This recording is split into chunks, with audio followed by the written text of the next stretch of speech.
Mheshimiwa Esther Midimu. Nakushukuru Mheshimiwa Mwenyekiti kwa kunipa nafasi niweze kuuliza swali la nyongeza.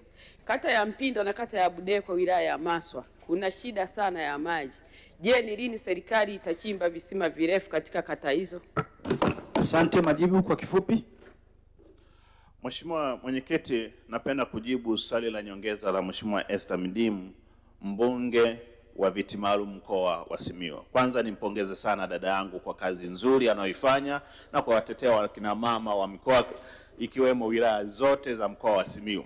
Mheshimiwa Mwenyekiti, tunatambua kwamba serikali inatambua kwamba mkoa wa Simiyu hususan katika wilaya ya Maswa ni kame.